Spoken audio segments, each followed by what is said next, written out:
드디어 이제 알들이 우주로 가는데 중력입니다. 중력. 행성의 운동을 얘기하는 건 중력이고 얘네들의 질량이 있으면 당연히 얘네들끼리 서로 보완다는 끌어당긴 힘을 만드는 얘가 만유인력이었어요. 이 크기는 중력 상수의 R제곱의 mm을 가르치고 있었고요. 얘네들의 크기가 실제로는 뉴턴도 이렇게 행성의 궤도를 가지고서 예측한 것 뿐인데 실제 이거 실험한 건 누가 했냐? 캐번디시가 합니다. 네, 캐번디시가 하는데 나중에 캐번디시가 실험을 통해서 증명해내요. 이 중력학적 각 자체도 증명해냅니다. 그러면 측정해내고 얘네들이 벡터로 분자로 가정하면 당연히 우리는 인력만 존재합니다. 그래서 이런 형태라고 만유인력을 좀 적을 수 있을 거야. 근데 우리가 항상 보면 얘의 만유인력에는 두 가지 질량에 대한 이야기가 나와요. 물체 두 물체에 대한 이야기가 나와. 근데 실제로 보면 우리는 두 가지의 상호작용을 바라보기 너무 어렵단 말이야. 예를 들어서 보면 우리가 지구가 있으면 이 지구의 질량 때문에 누가 움직여? 인공위성이나 달들이 움직인단 말이야. 달이 움직일 거예요. 그러니까 얘네들이 달이 운동하는데 얘를 뭐라고 하냐면 지구한테 잡혀있다고 얘기하잖아. 그러면 결국에 뭐냐? 지구가 만드는 중력장 안에 존재한다라고 이야기하는 우리 필드 개념을 설명할 수도 있습니다. 그거를 우리가 어디서 했냐? 전기적에서 했었어요. 둘의 전기력 같은 경우를 보면 전기력 같은 경우는 얘는 K의 R제곱의 QQ였잖아. 서로 상호작용하는 힘이잖아. 나의 힘을 알고 싶어 그러면 뭐 하면 돼? 얘는 우리가 상호작용하는 힘을 뭐로 나눠줘? 너로 나눠줘. 그럼 내 얘기가 나온다.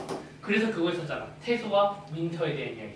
맞습니다. 이런 거 있었잖아요. 기억나죠? 예. 내 아우라가 얼마냐?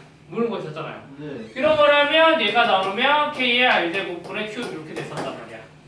중력도 똑같습니다. 우리가 얘네들이 행성이 이렇게 했는데 지구의 중력만이 궁금해 라고 하면 상대방으로 나눠주는 거예요. 그러면 뭐 하느냐? 우리가 만유인력에서 서로 상호작용하는 힘에서 뭐로 나눠줘? 너로 나눠줘. 그러면 얘가 뭐가 나오느냐? 실제로 R제곱분의 GM이 나오고요. 지구면 지구에 대한 이야기가 나올 수 있다는 거지. 근데 우리 이거 뭔가 봤다. R제곱분의 GM 뭘까요? 중력가속도입니다. 실제로 그러니까 중력가속도라는 게 뭘 얘기하고 있었어? 지구의 중력장, 필드 개념을 이 안에 포함하고 있었다는 소리야. 얘 자체가. 그래서 얘를 이런 형태로 쓸 수 있다는 거죠. 네. 그래서 중력가속도가 무슨 개념? 필드 개념을 좀 이용하고 있었던 겁니다. 근데 얘가 지표면에서는 얘가 몇이냐면 중력가속도 크기가 9.8 정도예요. 근데 실제로는 중력가속도 9.8로 측정이 되진 않아요. 제가 여기서 측정해보니까 9.796? 7906 나왔었고요. 천안에서 측정했을 때가 9. 얼마였지? 8? 그렇게까지 안 나서 9.793인가 뭐 이렇게 측정됐었거든요. 이렇게 측정되는데 얘네들이 중력가속도 크기도 변하는데 왜 변하냐면 실제로 이것 때문에 그래. 중력가속도 크기가 R제곱분의 GM이니까 뭐야? 거리에 따라서 비례한단 말이에요. 거리 반비례 제곱에. 그러니까 우리가 지구를 보면 실제로 지구는요 원이 아니라 뭐냐? 뚱뚱한 타원입니다.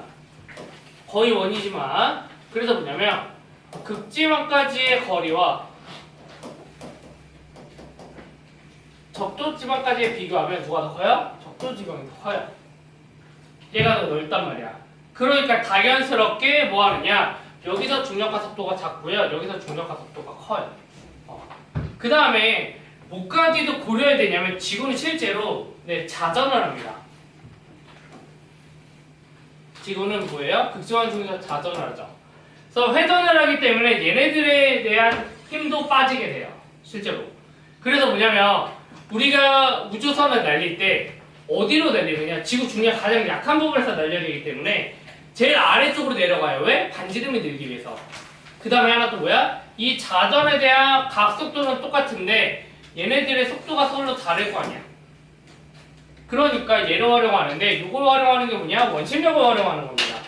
원심력은 제가 비관상 좌표기 가르쳐줄 건데 뭐냐면 여러분 이거죠. 좋아. 충격이 하나 희생해. 여러분들이 예전에 원운동 얘기할 때 요 얘기를 한번 한 적 있어요. 이렇게 돌리면 무슨 힘을 받아?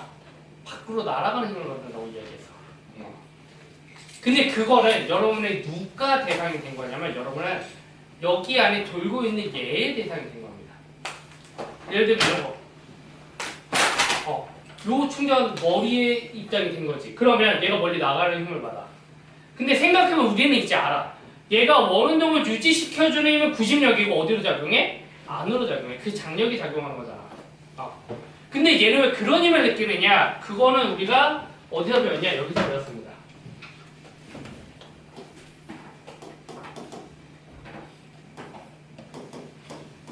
모든 것의 핵심은 여기로 갑니다. 그래서 얘가 그렇게 제가 계속 강조하고 계속 보여주는 것 중에 하나예요. 얘네들 잘 보면 이 가속도라는 건 우리가 얘랑 요것도 보면 부심 가속도고요. 실제로는 요거입니다.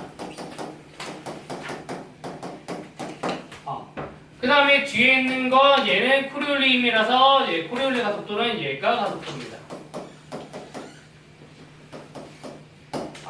그 다음에 뒤에 있는 거는 각가속도이기 때문에 네 이거였었습니다.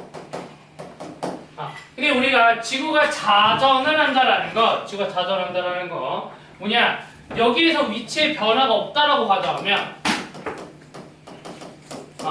얘네들의 변화가 없다라고 가정하면, 아까 말 그대로 멀리 떨어지지 벗어나지 않는다고 가정하면 얘가 0이고, 그 다음에 회전하는 자전 속도도 일정하기 때문에 얘가 0이에요. 그럼 실제로 뭐냐? 여기만 남는데 여기서 얘기하는 게 뭐냐면 이 A 벡터 얘기하는 우리가 밖에서 바라보는 지점이에요. 근데 안에서 느끼는 건 누구냐? 얘입니다. 얘가 안에서 느끼는 힘이에요. 우리가 밖에서 바라볼 때는 얘가 바깥으로 멀어지는 힘도 받는데 이런 힘도 받잖아. 실제로 안에서 느끼는 가속도라는 건 얘입니다. 그러니까 얘는 절대적인 관점에서 뭐 해야 되느냐? 이 공간에 대한 변화만큼을 뭐 해줘야 빼줘야 돼요.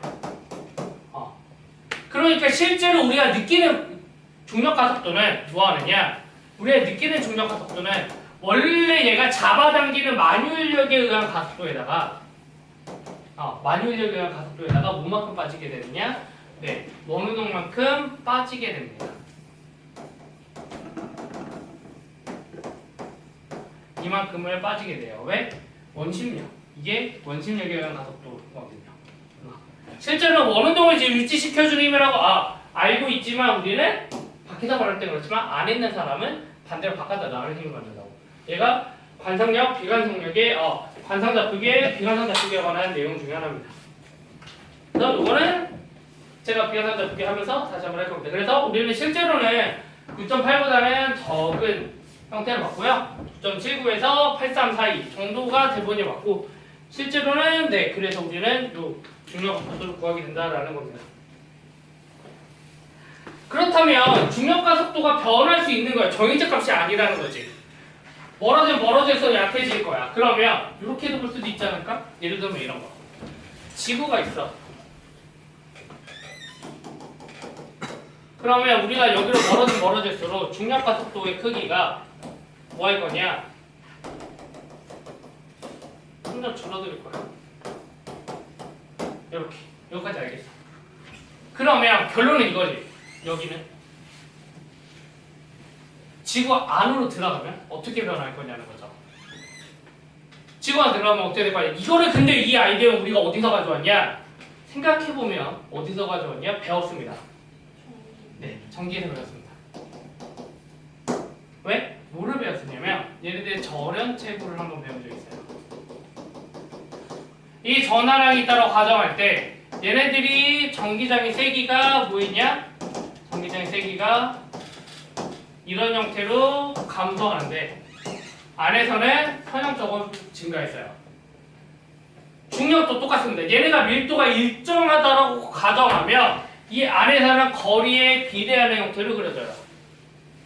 이렇게. 여기서는 거리의 제곱에 비례해서 감소하지만 왜 그러느냐? 실제로 우리가 안에 있으면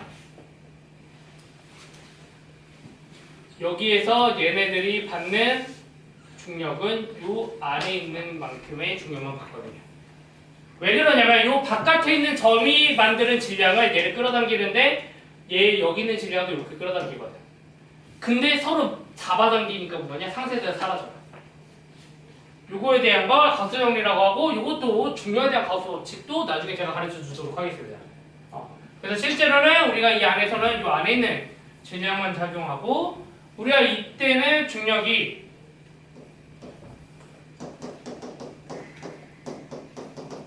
여기서 뭐만 작용하느냐? 안에 있는 중력만 작용합니다. 그러니까 우리는 그럼 얘네들의 밀도가 균일하게 유지되다라고 하면 얘가 일정하다라고 가정하면 부피밀도가 일정하다고 가정하면 우리는 얘네들의 실제 질량을 뭐냐? 이렇게 가져갈 수 있다는 거지. 전체 분의 안에만 가져가면 될 거야. 그래서 약분하면 이런 형태까지 될 겁니다.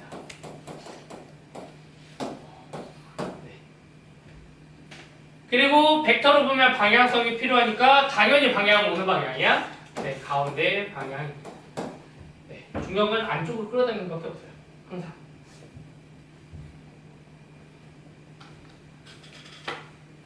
중력과 속도는 이렇게 크기만을 따진다 그러면 이런 형태로 증가하다가 감소하는 형태를 띠게 됩니다.